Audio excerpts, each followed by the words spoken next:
Masters পাশ করে চাকরির জন্য হন্য হয়ে ঘুরেছেন। টাকার জন্য চাকরি হয়নি কুষ্টিয়ার মিরপুরের মামুনুর রশিদের। হতাশ না হয়ে দৃঢ় প্রত্যয় নেন তিনি।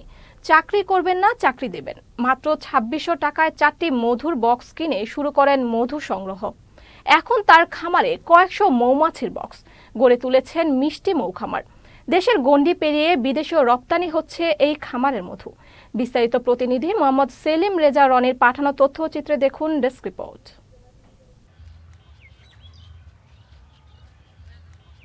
কুষ্টিয়ার মিরপুরের ধুবইল গেটপাড়া এলাকার মাঠে সরিষা খেতে মানুষের কোলাহল। সরিষা ফুল থেকে মধু নিয়ে সারি সারি কাঠের বাক্সে মৌমাছির বিরামহীন ছুটে চলা, এটাই মধু মামুনের মধু সংগ্রহের গল্প।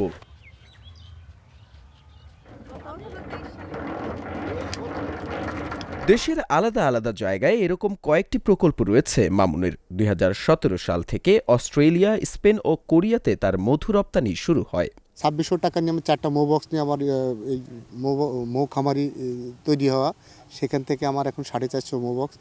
আমার ৩০-৩৫ জন মতো লোকের কর্মসংস্থান হয়েছে এবং এমন পরিবারের ছেলেপেলে স্টুডেন্ট যাদের লেখাপড়া করতে পারে না, টাকার অভাবে সেসব ছেলেপেলেকেও আমি আমার খামারে কাজ শেখাচ্ছি এবং তাদেরকে উদ্যোক্তা তৈরি করার জন্য চেষ্টা করছি। মামুনের মধু সংগ্রহের প্রকল্পে বেশ কয়েকজন শিক্ষার্থী সহ কর্মসংস্থান হয়েছে প্রায় ৩০ জনের। এই কাজে সম্পৃক্ত হতে পেরে খুশি তারাও। আমি এবং আমার 5টা বন্ধু আমার বাবার এই খামারে আছি। গত 2 বছর ধরে বাবার খামারে কাজ করছি।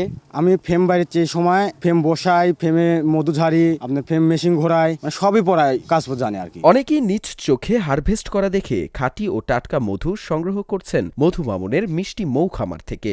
আমি এসেছি শুধুমাত্র নির্ভেজাল মধু পাওয়ার জন্য। বাজারে মধু আর এখানকার মধু অনেক পার্থক্য খুঁজে পেয়েছি আমি। তার মধুটা ভালো পাওয়া যায় বলে আমি এখানে আসি। অরিজিনাল নির্ভেজাল মধু নিয়ে যাই, পরিবারের সাথে করে খাই এবং আত্মীয় স্বজনকেও আমরা দিই। বাজারে মধুটা তো আপনার তেমন এরকম অরিজিনাল পাওয়া যায় না, বেশিরভাগই ওইটা ভোগীযোগী থাকে। নিজের চোখে দেখে অরিজিনাল মধুটা ভালো হয় বা খাতেও খুব সুস্বাদ। বাড়িতে বাচ্চা কাচ্চা, মা বাবা, মুরব্বী আছে, সবাই এই মধুটা পছন্দ করে আর কি। মধু খুবই স্বাদ লাগে। এখান থেকে সবাই মেলা ছেলেপিলি মিলি আসি, সবাই খাই। এখানকার মধু আমাদের অনেক ভালো লাগে। সরিষা ক্ষেতের পাশে মধু সংগ্রহের কারণে পরাগায়নের ফলে সরিষার ফলন ভালো হওয়ায় কৃষকরাও লাভবান হচ্ছেন। তবে কৃষি অফিস থেকে সরাসরি বীজ না পাওয়ায় অভিযোগ চাষিদের।